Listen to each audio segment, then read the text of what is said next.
who would fit better in the Knicks with D'Antoni, Gallinari or Alexander? If the Knicks picked Alexander, would that have been a good pick for them? It would have been fine, but Gallinari was probably better for him. Gallinari's bigger. He's got better range on his shot. He's probably a little more skilled, and he's a lot more experienced. Joe is a player that is an extraordinary athlete and has really come on in the last year. But Gallinari's had a more steady progression as a player and has played against better competition for the last several years. And I think he's actually a little bit younger than Joe. So he's bigger, longer armed, has more range on his shot, and is probably overall a more skilled player. But Joe's going to be a very good player. He's got the chance to be, but he doesn't have the same kind of shooting range. He's a mid-range jump shooter and a guy that's got incredible athleticism. But I tend to think that New York made the right choice at number 6. I think that who they could have gotten would not have deterred. Who else they could have gotten wouldn't have deterred me from taking Gallinari if you really believe that he's got the chance to be very good, and I do think that. And I wanted to about Golden State. Talk about Golden State.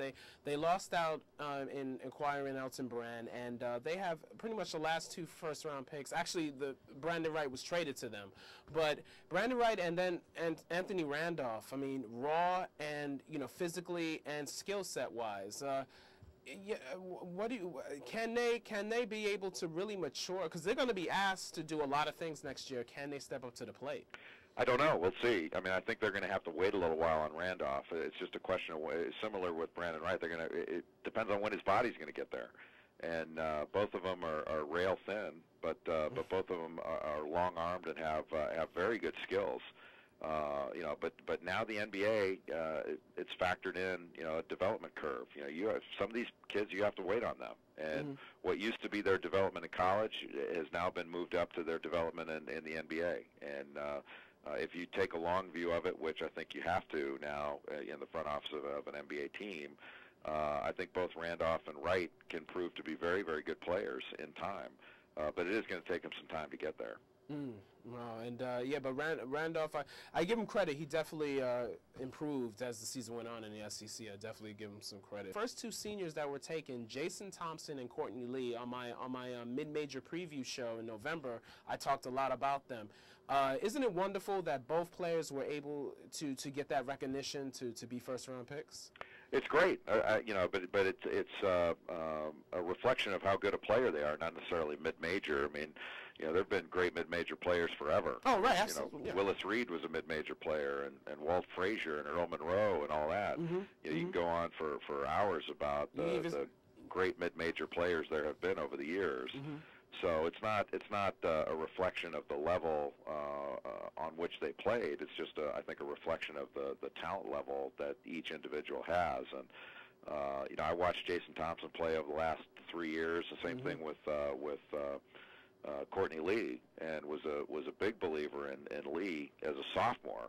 I'm not surprised that either one of them or both of them were first-round picks. I was a little surprised that Jason went so high. I thought 12 was higher than I had him ranked, and I think that was the biggest surprise of the draft as far as guys that went higher than you expected they would.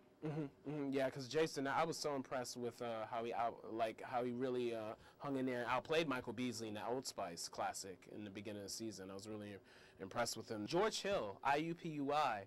The Spurs, they have a keen eye on talent and things like that.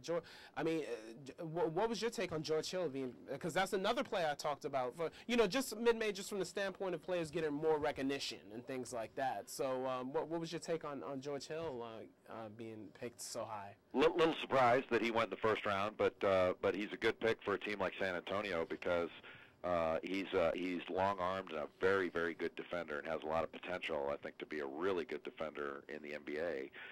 And he's a guy that can play a little bit of point guard, got marvelous hands, especially on the defensive end. I think the point guard jump is going to be a little bit of a switch for him, so it's going to be something he has to adjust to. And you're right. I think that San Antonio does have a very good eye for talent. They're not alone there. A lot of teams do. I think having Tim Duncan on their roster makes their eye even a little bit better because he makes his teammates look so good, and I think ensures the success of that team at a high level. But Yeah, that's a very good. He's a very good player and has a chance to be a solid NBA contributor.